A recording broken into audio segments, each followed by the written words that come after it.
Donc là, une fois que vous avez plein d'opportunités, que votre entreprise est établie, comment assurer une bonne croissance? En fait, je pense qu'on pourrait commencer par plus nous expliquer en profondeur votre modèle d'affaires. Ouais.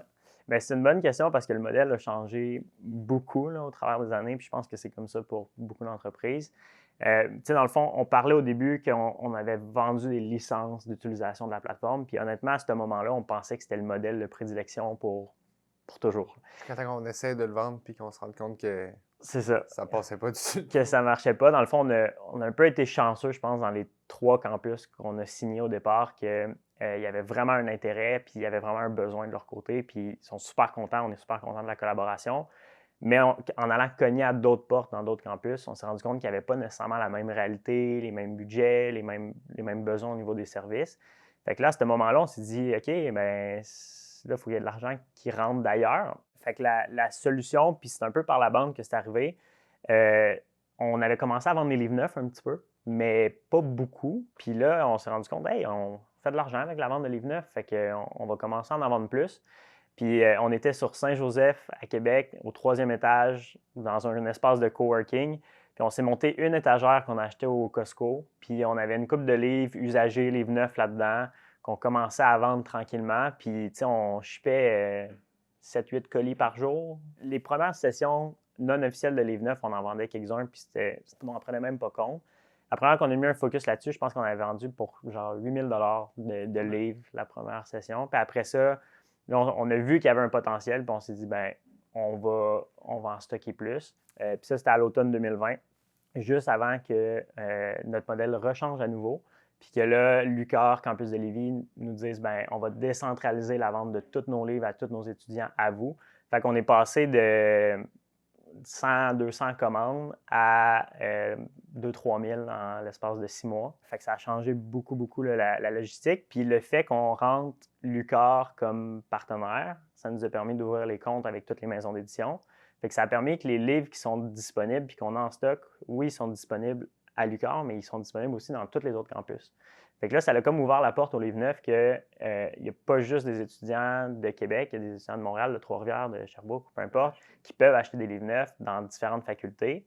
Fait que là, le modèle a comme changé en étant un modèle de vente de livres neufs, puis qu'on devient un revendeur, là, comme une coop, par exemple, ou comme un magasin de livres. Ça a été le dernier changement, là, je dirais, au niveau du modèle. En ce moment, on est tout en train de revoir un peu ce concept-là de ouvert à tous versus par campus. Encore une fois, on est rendu au point de segmenter ces deux portions-là. Tu sais, la portion où est-ce que tout le monde peut l'utiliser, je dirais, mettons, le monde de Sherbrooke, parce que tu sais, il y a du monde de partout qui veulent se connecter, mais en ce moment, on traite les campus comme des villes. Fait qu'on a décidé, ben c'était intentionnel d'ouvrir certaines villes en premier pour valider puis s'assurer qu'il y a une question d'offre et de demande. Fait que tu sais, quand tu ouvres une app, tu te rends là-dessus puis il n'y a rien, ben c'est pas une belle expérience. Fait qu'il fallait s'assurer que dans les villes universités qu'on ouvrait, ben les étudiants y avaient une belle expérience puis que ça allait se répéter. Fait que c'était pas de l'ouvrir à tous en premier, mais de l'ouvrir de façon stratégique. En ce moment, on est en train de revoir plutôt la portion qui est ouverte à tous puis la portion qui est les campus comme exclusifs. Puis il y a une autre portion à ça qui est un peu non traditionnelle, c'est qu'au fil des années, on a développé une grosse communauté d'étudiants qui sont à l'affût de ce qu'on dit, de ce qu'on fait. On a fait beaucoup de concours, on a commencé à faire des rabais aussi. Puis c'est arrivé un peu par la bande, là, mais des entreprises qui ont commencé à nous approcher pour qu'on fasse des campagnes avec eux de marketing. Puis tu sais, on est une plateforme d'achat et de vente de livres. Puis là, ben, il y a des entreprises qui nous approchaient. Fait qu'on peut voir un peu ce service-là comme une agence marketing pour les étudiants. Puis dans le fond, on travaille avec certaines entreprises qui ont fait des campagnes marketing au travers de nos canaux pour rejoindre les étudiants. Puis c'est pas de la pub, c'est pas vu comme une pub, mais c'est vraiment comme un travail ensemble pour amener de la valeur aux étudiants. Fait que, avec Guru, on a fait tirer 5 000 à un étudiant à la rentrée de septembre dernier. Ben, l'étudiant est content, nous on est content, puis Guru, ben, ils vont chercher leur visibilité auprès de la clientèle. Fait que c'est un win-win-win pour tout le monde. Puis ce qui est cool de ça, peut-être y aller encore plus dans un mode masterclass, c'est qu'on divise le modèle d'affaires en deux. Fait qu'il y a une portion produit, qu'on vend des livres, puis que ça, ben, ça l'augmente au fur et à mesure qu'on ouvre des campus, qu'on grandit. Puis la portion service vient comme un peu diminuer le risque de tout ça parce qu'on a comme deux modèles de revenus. Fait que si demain matin, il n'y a plus un étudiant qui achète un livre, bien, on a quand même la clientèle, puis on a quand même des relations business avec des partenaires. Puis l'inverse, si les partenaires demain matin disent « Hey, on veut plus rejoindre les étudiants, c'est une clientèle importante », ben on a la portion produit qui est quand même là. Fait que dans une période de transition un peu puis de croissance, je pense que ça peut être intéressant pour plusieurs entreprises de se dire est-ce que j'ai développé quelque chose de vraiment cool que je peux vendre en termes de service puis qui a une valeur dans l'industrie. Je parlais avec un ami récemment, il est dans le textile. La vente de ses produits est quand même difficile, mais il a développé une expertise complètement débile en textile, puis de trouver des fournisseurs, puis de pouvoir jaser avec des gens. Puis j'ai dit, pourquoi tu ne ferais pas du service pour d'autres business qui sont dans le textile, mais qui ont de la misère à avoir des patrons, puis à avoir, de trouver leurs fournisseurs de tissus. Lui, il a un skill que les autres n'ont pas, puis ça pourrait comme pallier pour un certain moment au moins.